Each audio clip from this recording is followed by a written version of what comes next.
So in this video, we're going to take a quick look again at some of the aspects of Hellenization that is occurring during the time just before the Jesus ministry begins, and particularly as well at the role of Herod the Great, kind of at the start of the accounts that we find in the Gospels of Matthew and Luke. So here, just reminding kind of the aspect of Hellenization, so this influence of Greek. So one of the things that happens is the Greek language becomes much more prominent. Now, of course, many Jews are still speaking Aramaic, which is this language that has developed after the time that they returned from Babylon and living under kind of the Persian rule. And so it's a language that is used in other parts of the Semitic culture. And so, after Alexander the Great has kind of come in, the rule of these different um, empires, the Seleucid Empire, the Ptolemaic Empire, since these rulers are of Greek origin, Greek kind of becomes the language of the governments and those who are in power and of the economy. And so many Jews are picking up Greek language. Now, how much your average agricultural agrarian Jew is learning Greek is an issue of some debate, but there certainly is evidence that Greek language has come into the area and people are using Greek language, but exactly how extensive it was used is still an area where scholarship is trying to make a determination. But it certainly is things that we begin to see. I mean, one of the things is Greek names are used. Of course, in previous video, we looked at the Greek names that were being used by the Hasmonean rulers. And even when we come into the New Testament, we see Greek names that are used. Matter of fact, the name Jesus is a Greek form for the name Joshua. And we even get Simon, who gets a nickname, Petra or Peter, which is, Greek word for rock. And so the name John is a Greek name. And so other Greek names are starting to be used, and the Greek language is starting to be used by some. Now, just how extensive, again, people are using Greek is questionable. How much Greek would, the disciples have had, or how much Greek would Jesus have had? Maybe enough to engage with some non-Jews who are living in the area, possibly. So there are signs that Greek was used in Palestine even prior to Alexander the Great's invasion, but it's becoming much more prevalent. About the 2nd century BCE, Koine Greek, that is common Greek, not the Greek that may be associated with some more of the classical writings, was the primary language of diaspora Jews. So Jews who are living outside of Palestine, if they are living in Ephesus, or they're living in Corinth, obviously, and if they're living in Rome, or they're living in Alexandria down in Egypt. But I mean, Greek is the language that many of them are using. And so oftentimes as well was why it was necessary to have the scriptures of Jews written into Greek, and they were using Greek translations of the Bible because they were no longer using Hebrew. Hebrew is primarily the language that might be used in the temple and in the reading of Scripture, but it's not really the language that people even in Palestine are using. They're using Aramaic, and some will be using Greek, and of course, by the time of Jesus, they're also beginning to some people are beginning to use Latin, but the Greek language is predominant. So as I said, but what was the Greek usage like? It kind of somewhat, I would say, limited to those who are of the aristocracy, those who maybe have political power, whether or not you're average, run-the-mill, everyday Jew working in villages, how much Greek would they have had to know? Maybe enough to be proficient in trade, maybe enough to, for, a few purposes, but not something that I would think where everyone is going to be what we call bilingual, have full command of the Greek language like they would have command of Aramaic. There is also the construction of the agora as city centers. So the agora is the marketplace. And while Jerusalem did not really have an agora ends up with under Alexander the Great, Herod the Great, comes to be around the temple. So the marketplace, the outer courts of the temple is going to end up becoming something like an agora. But you also have constructions of cities. And so Herod had helped to construct a city named Sepphoris, which is only a few miles from Nazareth, where Jesus was born. We have Tiberias. We have Caesarea Maritima on the coast. So we have these cities that are being constructed because, as far as non-Jews are concerned, the city life is much more ideal. So you want to create these cities that look attractive to non-Jews who think of cities as the symbol of civilization. So that begins to happen, and a part of what makes a Greek city is having a marketplace, having an agora, having a center, as it were. Maybe in older times, in ancient times, where the men would gather together to discuss the affairs of the city would be the city gates. But now what is the center or the life of a city is going to be that marketplace. Also, another thing that's kind of interesting is that the idea of marriage as monogamy. The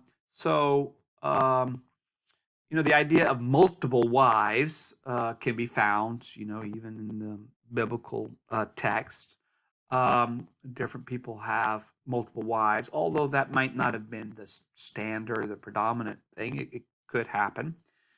But amongst the Greeks, there's no reason to have multiple wives. The only reason why you have a wife is you have her to bear legitimate children who will inherit land or inherit position, inherit status, take on the name.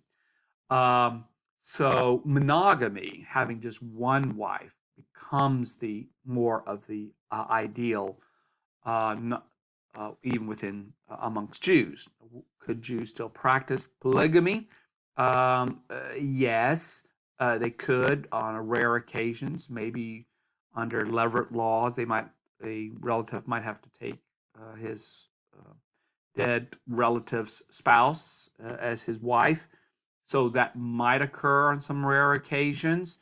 Of course, we find amongst aristocracy, there's sometimes polygamy. Herod the Great could have multiple wives. Others might take on multiple wives, but that's a rare thing. The ideal of marriage as monogamy has certainly kind of grown.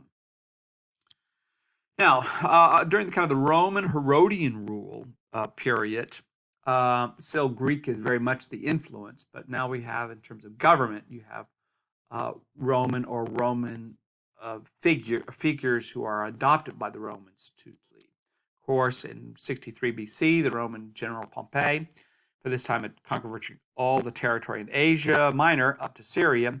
He's arrived and he's kind of conquered Jerusalem, as we've said in a previous video, because of this civil war that was going on within the Hasmonean family.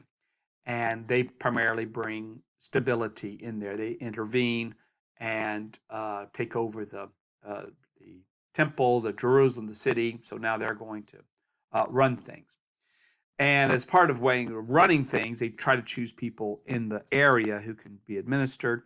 There was a guy by the name of Antipater who is an Idumean who kind of helped the Romans come in and take control. And in as kind of gratitude or response for his help, they make his Antipater's two sons kind of rule as governors in Judea and in Galilee. And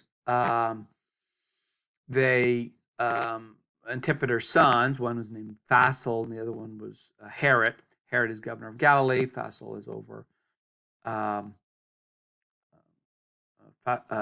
Fassel is over Jerusalem and Herod is over Galilee, but Fassel ends up becoming less adept at his job, his responsibility, And so Herod is better at, taking care of rebellions. He's able to provide stability, peace, prosperity for Galilee. And so the Romans reward him by allowing him also to run Jerusalem. But Herod does argue that if he's going to rule in this area, he doesn't want to rule as governor. He doesn't want that title. Instead, he wants the title king. Well, the Romans don't really like the concept of kings. They have grown up with this idea of kings have been bad. They have been dictatorial. They're power hungry. So you shouldn't have kings. We don't want kings. But Herod convinced them that in that region, that area, for him to able to rule, he needs the title of king. So they grant him that name. So in 37 BC, Rome is confirmed Herod the Great as ruler, and even calling him as king. And so we get then the beginning of this Herodian period. And Herod's going to reign until about 4 BC. Um, in this area, and he's going to do some pretty impressive things in order to provide prosperity and stability in the area. So Herod the Great is quite a skillful, and he's a cunning diplomat. So his longevity as rulers kind of indicates his ability to be adept at being a ruler and administrator. He's a good military strategist in terms of what he has to do in order to keep forces at bay and taking over any kind of rebellion that may occur within his province. But also, he's a master builder. And so one of the things he does is he builds things to attract non-Jews into the area.